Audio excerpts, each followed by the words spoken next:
HarperCollins and HarperAudio present A Death in Cornwall, a novel by Daniel Silva, performed by Edoardo Ballerini.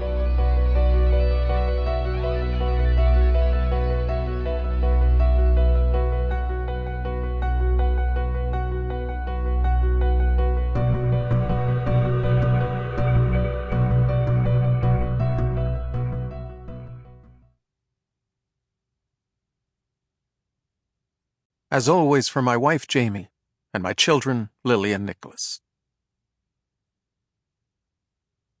Let me tell you about the very rich.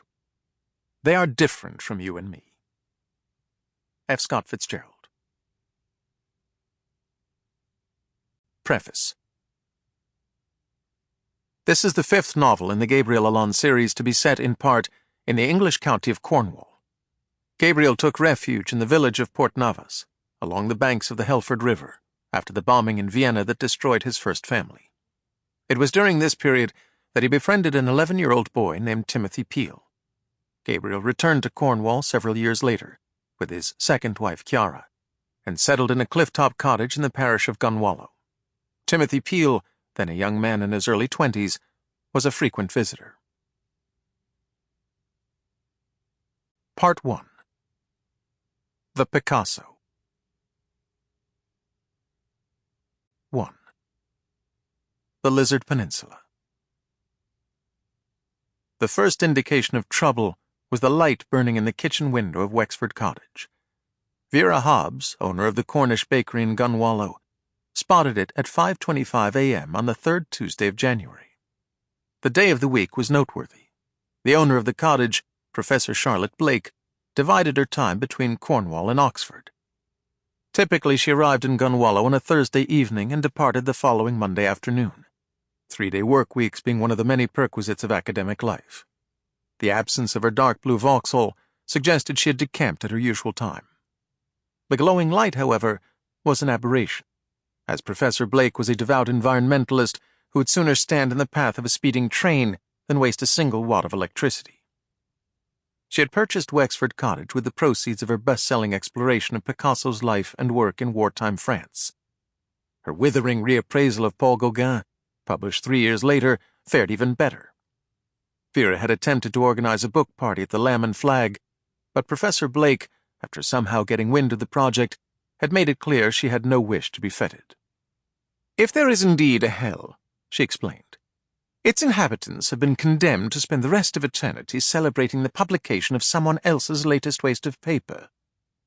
She had made the remark in her perfect BBC English, with the ironic drawl that comes naturally to those of privileged birth.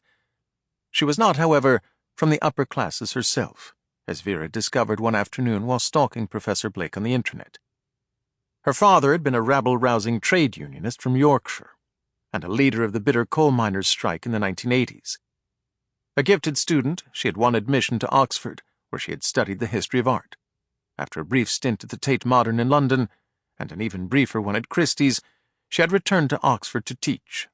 According to her official biography, she was considered one of the world's foremost experts in something called APR, or Artistic Provenance Research.